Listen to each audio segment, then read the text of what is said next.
नमस्कार। आज मुस्कुरा के आपका अभिवादन मैं नहीं कर पाऊँगी क्योंकि देश के करोड़ों लोगों की तरह मेरा भी मन बहुत व्यथित है। ये जो दिल्ली में ब्लास्ट की घटना घटी है इसके बाद। ठीक है, कुछ साल पहले तक, कुछ 1 दशक पहले तक हमारे देश के लोगों को आदत थी इस तरह के ब्लास्ट सहने की। देश के अलग-अलग शहरों में ऐसे ब्लास्ट होते रहा करते थे। पर पिछले 10-11 साल में ये ब्लास्ट और इस तरह की आतंकवादी घटनाओं की संख्या बहुत कम बल्कि ना के बराबर हो गई थी। पर अभी कुछ दिन पहले पठानकोट में हमला हुआ और अब परसों ये दिल्ली में रेड फोर्ट का ब्लास्ट हुआ। अब सब लोग फिर से एक बार हमारे देश में एक मांग उठ रही है कि पाकिस्तान को निस्ते-नाबूद कर दिया जाए, जैसा कि हमारे गृह मंत्री, रक्षा मंत्री, प्रधानमंत्री जी सब ने बोल रखा था पहले से ही कि ऑपरेशन सिंदूर को केवल पॉज किया गया है, बंद नहीं किया गया है। तो अब फिर से लोग बोल रहे हैं कि ऑपरेशन सिंदूर को फिर से स्टार्ट करके इस बार पाकिस्तान के टुकड़े-टुकड़े कर दिए जाएँ, उनको सबक सिखाया जाए। पर मैं इस पूरे घटनाक्रम के बीच में ये सोचती हूँ कि ठीक है, वो उसमें कोई डिस्प्यूट नहीं है कि इस तरह के सभी आतंकवादी घटनाओं का जो मास्टरमाइंड होता है, जो इनके जो इन पपेट्स को जो हैंडलर होता है, वो पाकिस्तान में बैठा हुआ होता है। लेकिन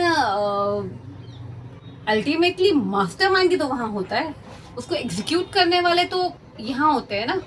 क्या कोई भी आतंकवादी घटना, चाहे वो पठानकोट की हो और चाहे ये रेड फोर्ट मेट्रो स्टेशन का ब्लास्ट हो और चाहे वो 26/11 का हमला रहा हो आज से 17 साल पहले का, वो कोई भी इस तरह की आतंकवादी घटना लोकल सपोर्ट के बिना मुमकिन है? हम सभी जानते हैं मुमकिन नहीं है। अब इस वाले ब्लास्ट में तो ये डॉक्टर्स निकल कर आए हैं क्योंकि पढ़े लिखे लोगों पर तो कोई शक भी नहीं करता, वो भी डॉक्टर जैसे पेशे पर। डॉक्टर्स को तो हमेशा ऐसे समझा जाता है कि वो भगवान का दूसरा रूप है। पर मतलब मैं कहना नहीं चाहूँगी, लेकिन ये एक पर्टिकुलर रिलीजन में ऐसा कुछ भी नहीं है कि डॉक्टर्स नहीं हो सकते, पढ़े लिखे लोग नहीं हो सकते या टीचर्स नहीं हो सकते। कुछ भी नहीं पता। चलो खैर, वो क्यों डिस्कस करना है। पर ये तो हम डिस्कस कर सकते हैं कि ये जो लोकल सपोर्ट मिलता है, अब जो ये डॉक्टर साहिबा लखनऊ के मेडिकल कॉलेज की पकड़ी गई हैं, पुलिस ने उन्हें अरेस्ट किया है, ये कहीं तो रहती होंगी ना। इन्हें किसी ने तो किराए पे मकान दिया होगा, किसी ने तो नौकरी पर रखा होगा, कहीं से तो खाना खाती होंगी। क्या उनको किसी को नहीं पता चला कि जैश-ए मोहम्मद की रिक्रूट हैंडलर हैं, कि इनका भाई एक आतंकवादी है? ये क्या ये पॉसिबल है? हमारे पड़ोस में कोई आतंकवादी रहता हो, ठीक है, हमें ये नहीं पता होगा कि वो आतंकवादी है, पर उसकी गतिविधियां डाउटफुल हैं, अंडर स्क्रूटिनी हैं, ये तो पड़ोसियों को पता चल सकता है ना। पड़ोसियों को नहीं तो मकान मालिक को, कलीग्स को, दोस्तों को, आपके किसी साथ आने जाने वालों, किसी को तो शक हो सकता है। पर कहीं कोई रिपोर्ट नहीं करता। क्या ये लोकल सपोर्ट के बिना ये जो अल फरा यूनिवर्सिटी फरीदाबाद में जो इतने बड़े बड़े ये इकट्ठे कर लिए गए, क्या ये पॉसिबल था? नहीं, बिल्कुल पॉसिबल नहीं था।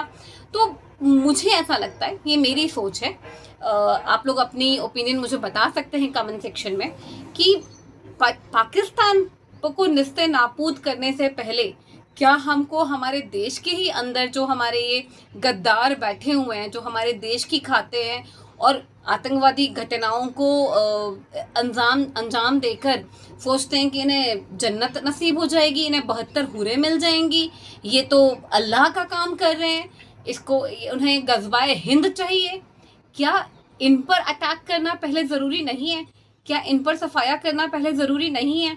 क्या हमको, जो ये परिवार के लोग अब कह रहे हैं कि हमारा भाई तो ऐसा हो ही नहीं सकता, वो जो डॉक्टर उसमें I-10 गाड़ी में ब्लास्ट में जिसने शायद सुसाइड बॉम्बर था, उसके भी परिवार वाले लोग कह रहे हैं नहीं, हमारा बेटा, हमारा भाई, हमारा जो भी कुछ रिश्ता है वो ऐसा नहीं कर सकता, वो तो ऐसा हो ही नहीं सकता, वो तो सिर्फ पढ़ाई में शामिल था। क्या परिवार के लोगों को कुछ ना पता हो, ऐसा हो सकता है? कहते हैं बच्चे तो अपने माता पिता का आईना होते हैं, तो माता पिता को ना पता हो कि उनका बेटा सुसाइड बॉम्बर बन गया, छोटा मोटा गुंडा गली का गुंडा बन जाए तो फिर भी समझ में आता है। सुसाइड बॉम्बर बनाने के लिए किस तरह का ब्रेन वॉश, किस तरह का रेडिकलाइजेशन ज़रूरी है, ये हम सबको पता है। तो घर का बच्चा, आपका बेटा, आपका भाई, आपका पति एक सुसाइड बॉम्बर बन गया और आपको पता ही नहीं चला, क्या ये बात विश्वास करने योग्य है?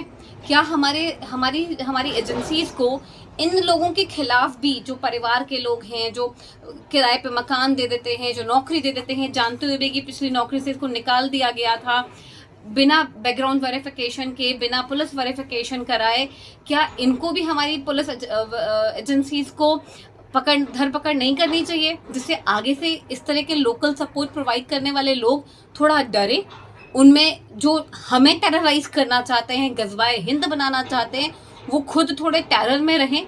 हम कब तक ह्यूमैनिटेरियन ग्राउंड्स पर इन लोगों को खुली छूट देते रहेंगे? ये कब तक रहेगा? तो बस मैं यही कहूँगी, आप बताइएगा आपका क्या सोचना है इस बारे में। और अभी के लिए जय श्री राम, थैंक यू।